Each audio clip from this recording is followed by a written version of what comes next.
Just without wasting any time, like I would like to just tell Evie to start this regarding the college information, होइन. So first, जति पनि issue तपाईहरुलाई क्वेरीजहरु छ, I guess all of you have got the note down, होइन. Note down गर्नुस्. In between, after the presentation, definitely one by one हामीले तपाईले चाहिँ just question answer round मा चाहिँ हामीले जे जस्तो कन्फ्युजनहरु हुन्छ, we'll sort it out. Okay? Okay. Hey, so namaste. Thank you ever so much for coming. I'd like to start by saying Happy New Year. And I'm expecting that some of you might have made some New Year's resolutions. So maybe you've set a goal to travel somewhere new, maybe you've got a goal to extend your education, or maybe you've decided that you want to combine the two and you want to study abroad. So I'm going to use my time to explain to you why you should not only travel to Canada, because it's a great country, but also it's the perfect place for you to study. Okay, so starting just with the basics, got a map of the world here and blocked out our Canada and Nepal. So Canada is the largest country in North America. It shares one of the largest borders in the world with America down in the south, and then it stretches all the way up into the Arctic Circle. So it's a very large country.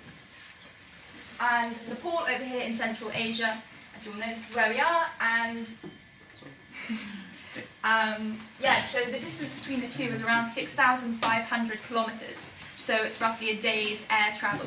So it's quite far away, and this is going to mean that there'll be a lot of cultural differences and a lot more for you to learn and explore during your time in Canada. So looking a little bit closer, in Canada there are 10 different states, and as I said before, it stretches up into the Arctic Circle, so due to climatic reasons, the majority of the 33.5 million people live along this southern stretch along here. So we've got Vancouver in British Columbia, Ottawa in Ontario, the capital city, Toronto, where one of our colleges is based, and I'll talk a little bit more about, along with Winnipeg, Manitoba, where we've got 2 of our colleges. So it's a very large country. Yeah, of course, sit down. And this is going to mean there's going to be a lot of new places for you to visit, new things for you to experience. There's some beautiful national parks where there's mountain ranges like the Rockies. So if you're feeling a bit homesick being away from the Himalayas, hopefully the Rockies will be a nice alternative, along with some beautiful cities. So you've got the famous city of Toronto, that's Vancouver up there, and those large sports teams such as ice hockey teams, you can in your spare time go watch the Jets play the Maple Leafs. And there'll also be different kinds of food, so you're not going to be able to find too much dal bhat, but hopefully you might get a little taste of some poutine, which is some chips with cheese curd and gravy. Not my particular favourite, but a lot of people love it and it's very popular in Canada.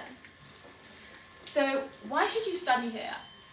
This is a research piece done by the International Development Programme, where Student Perceptions ranked Canada as the top international study destination for students. So this chart basically ranks countries from worst to best, and along here in the key there's the different countries. So Canada is picked out as the light blue colour, and then you've got Australia in the orange, New Zealand in the blue, UK in red, and USA in the green. So in the top category you've got affordability, and Canada, as you can see, comes out first. This is very important because you need to not only be able to study there, but you need to be able to afford to do so. And this accounts for tuition fees and cost of living, so this ranking is a combination of those two. Secondly is quality of education. So USA and UK come out first and second, but Canada comes out ahead of Australia and ahead of New Zealand in quality of education. Thirdly, you've got safety, and this is very important because this will affect your student lives greatly. When you're going so far away from home, you might be far away from your family, you need to be able to feel safe. This is due to low crime rates in Canada. It's due to very progressive political attitudes towards immigration, towards LGBTQ issues, and towards other social aspects. So the people in Canada are very welcoming towards immigrants and students like yourselves.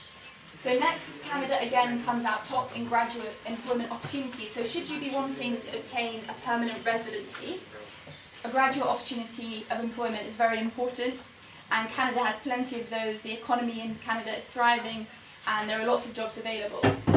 And lastly, visa requirements. So again, Canada comes out ahead of Australia and all of the other countries. Canada has set itself a target of having 450,000 international students in Canada by the year 2022.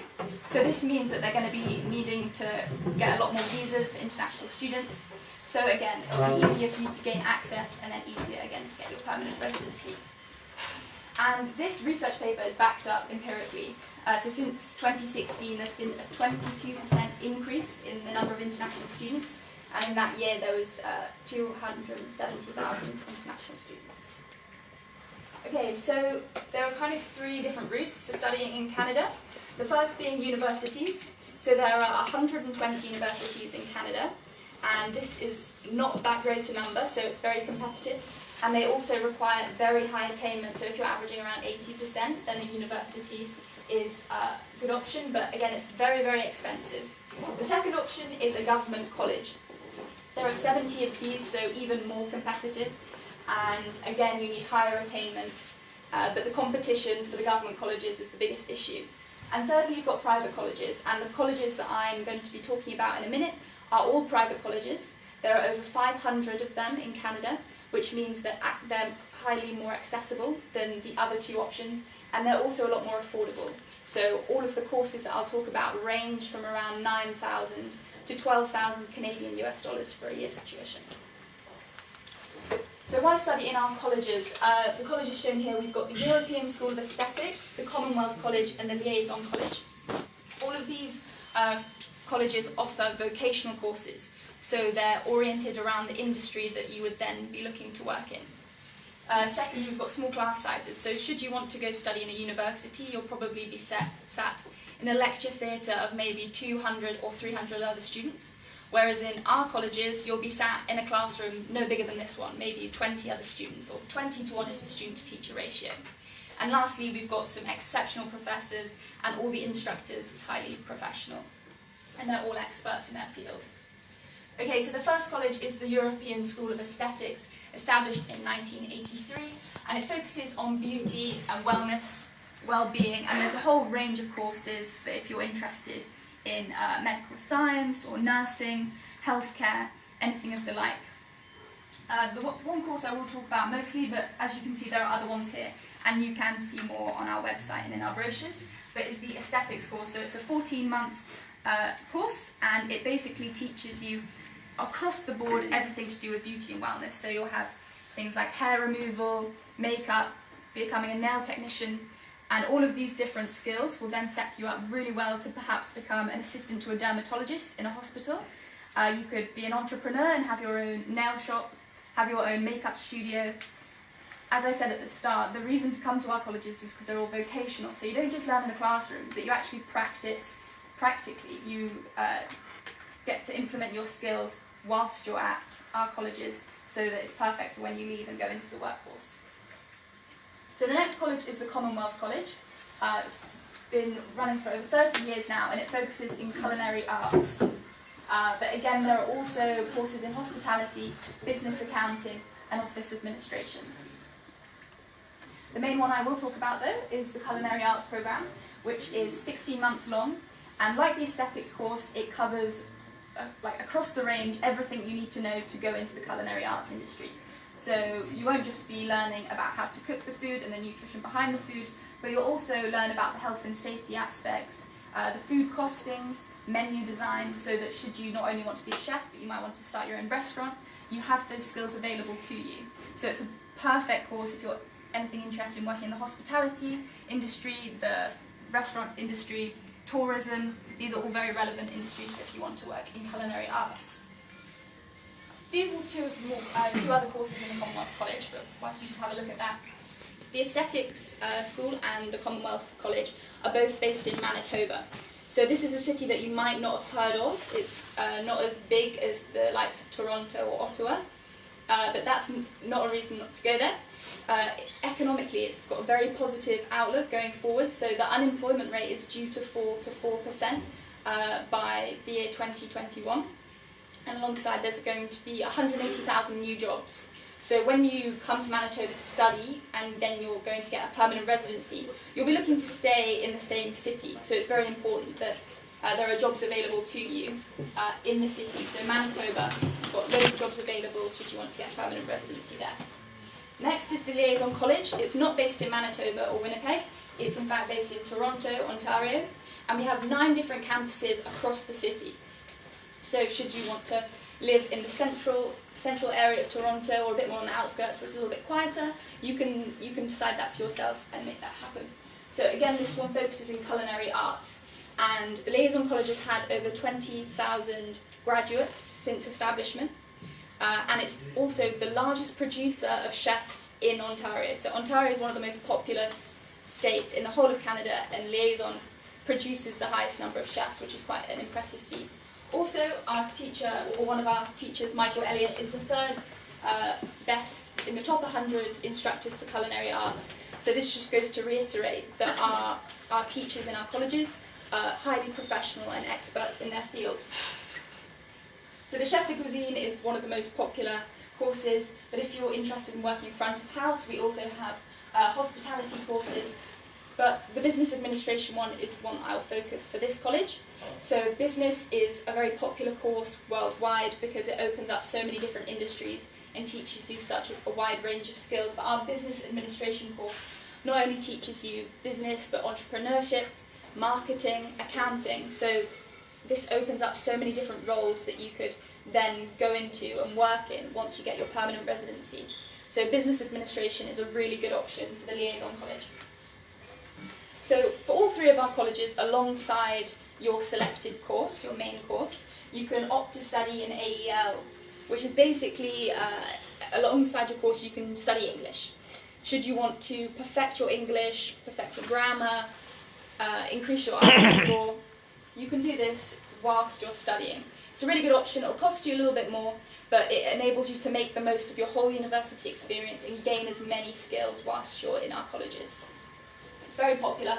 It says here that there are 400+ hour programs, but there are also 200-hour programs, so if you don't want it to be quite so intensive, you can opt for a reduced number of hours to get better at English.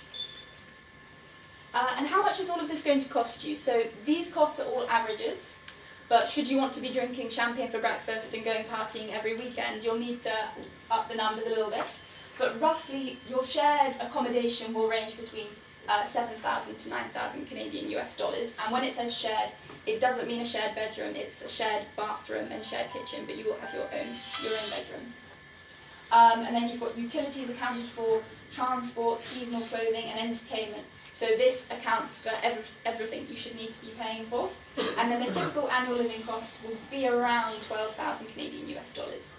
But it's important to note that when you are on your student visa, you will be able to work 20 hours part-time every week.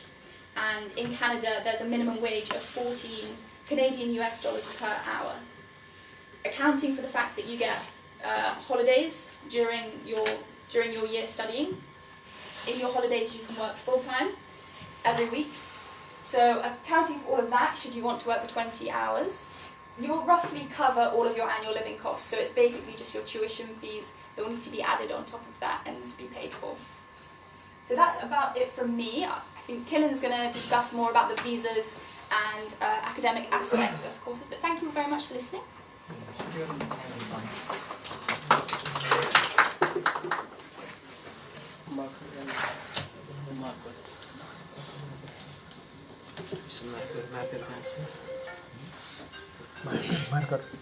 Marker.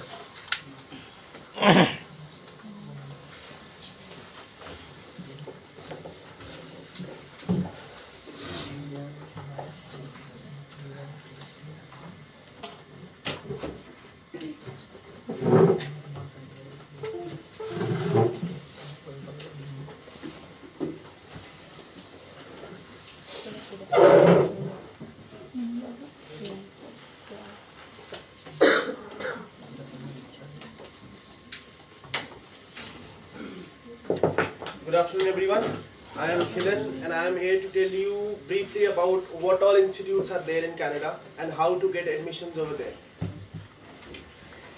Basically starting with that, it is all divided as Evie told you, it's divided into 3 institutes.